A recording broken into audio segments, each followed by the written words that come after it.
Bergen, the city I moved to after finishing high school. Bergen was my home for 6 years. This is me, summer of 1991, on my way to find a place to live in Bergen. The picture was taken outside the train station and in front of this Grand Hotel terminus.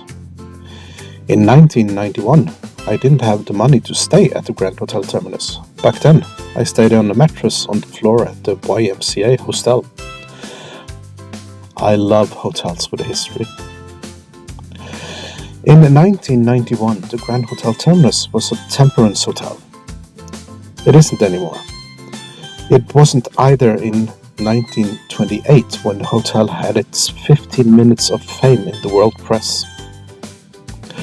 The world-famous polar explorer Roald Amundsen held his last press conference here before he disappeared without a trace on June 18, 1928, along with 5 others in a French LATAM airplane on their way from Tromsø to Svalbard to participate in the search for Umberto Nobile and his airship Italia.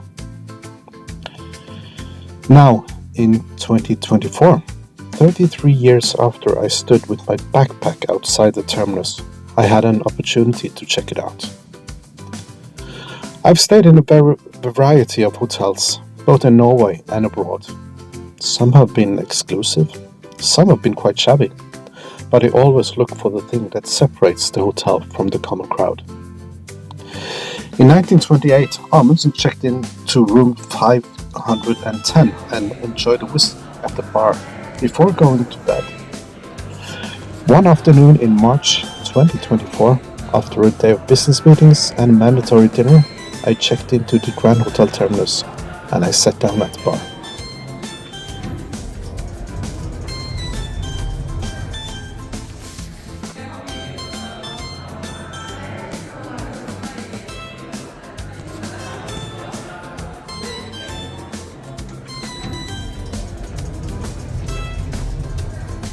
Having sampled 2 of the hotel's more affordable but very good whiskies, I took a little evening walk. As a young student, I often walked around these rain-soaked cobblestone streets in the evening to clear my head after a long day in the library. There's a particular calmness in the city at night, and Bergen is a safe city to wander in.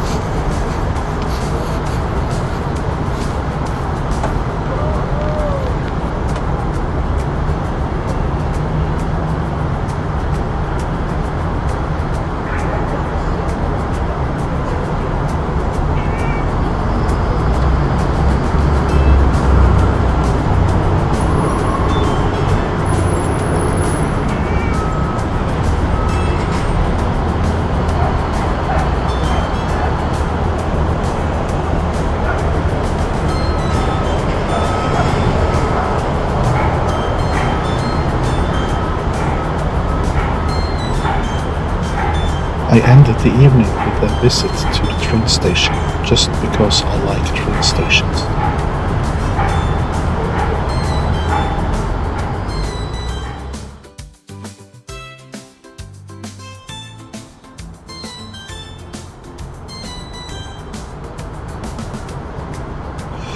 The next day I worked from the hotel room for a few hours before I check out, store my luggage and go for a walk.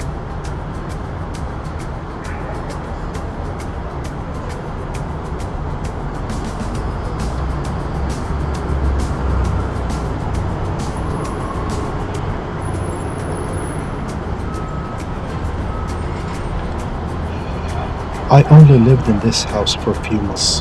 It was a sudden transition from the safe surroundings at home to experiencing fighting in the streets outside and police knocking on the door. Next door lived a violinist, and in the basement 5 young men who started their day with prayer at 5 in the morning before going to work. Nice guys, but in a house without soundproofing, it was impractical. Sometimes great street art appears on this corner. Today there was nothing exciting.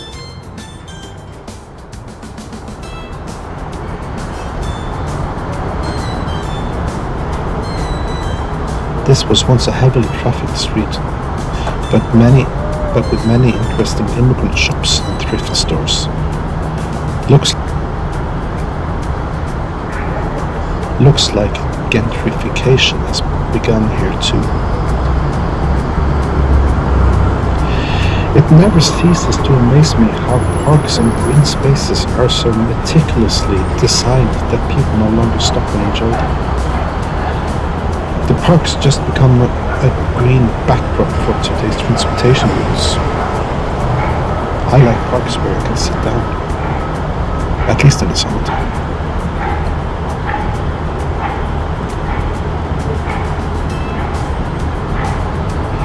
I like to wander around the small streets, look at old houses and wonder about the stories they hold.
Bryggen in Bergen is a UNESCO World Heritage Site and one of Norway's most iconic landmarks.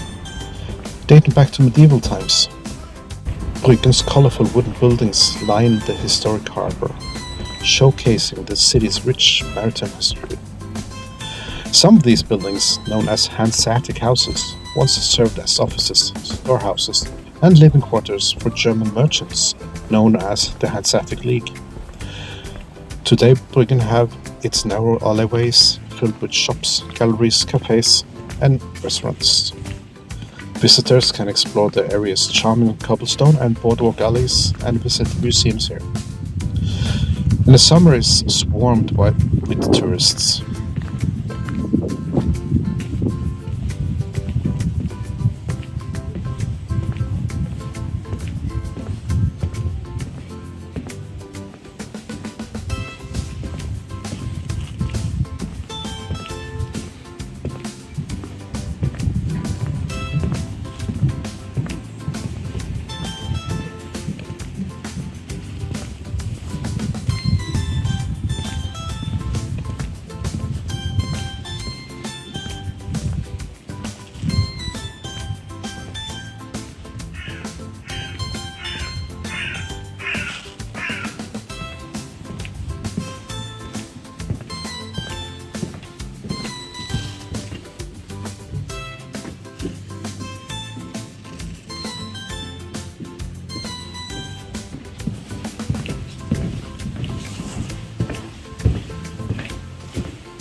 The fish market.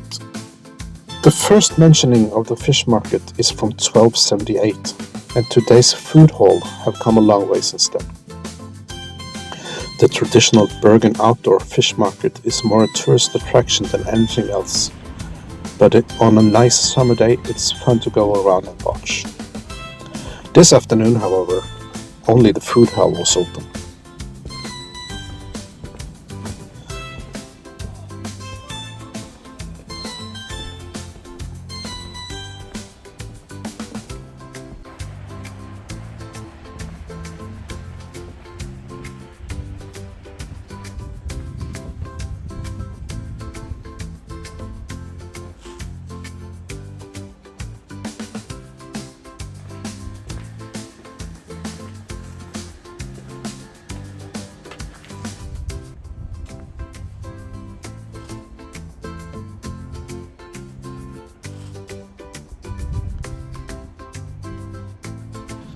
The Seafarers Monument, a national monument honoring Norway's sailors' contributions at sea from the Viking Age to 20th century, was founded through donations and unveiled in 1950.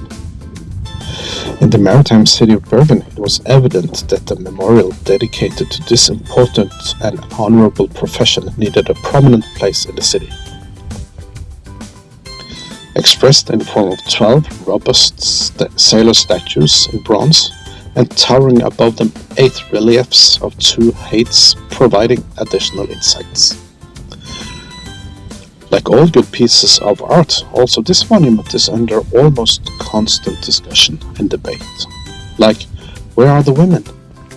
And the few women on the reliefs, what are their roles? What is their professions?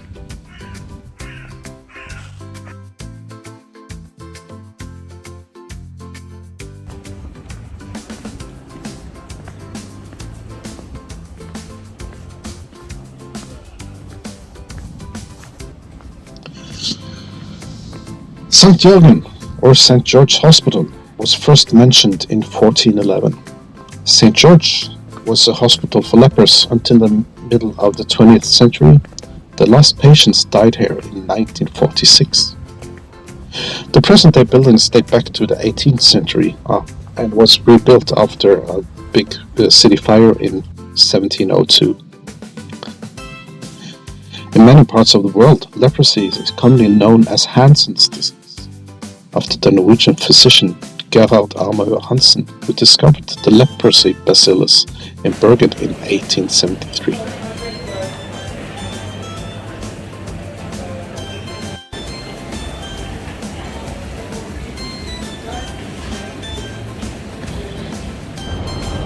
Heading back to the hotel and taking the tram to the airport. Bergen have a special place in my heart, and I always enjoy spending time here. Maybe I will show you more of Bergen in another video. If you like this one, please give it a thumbs up and subscribe to my channel. See you next time.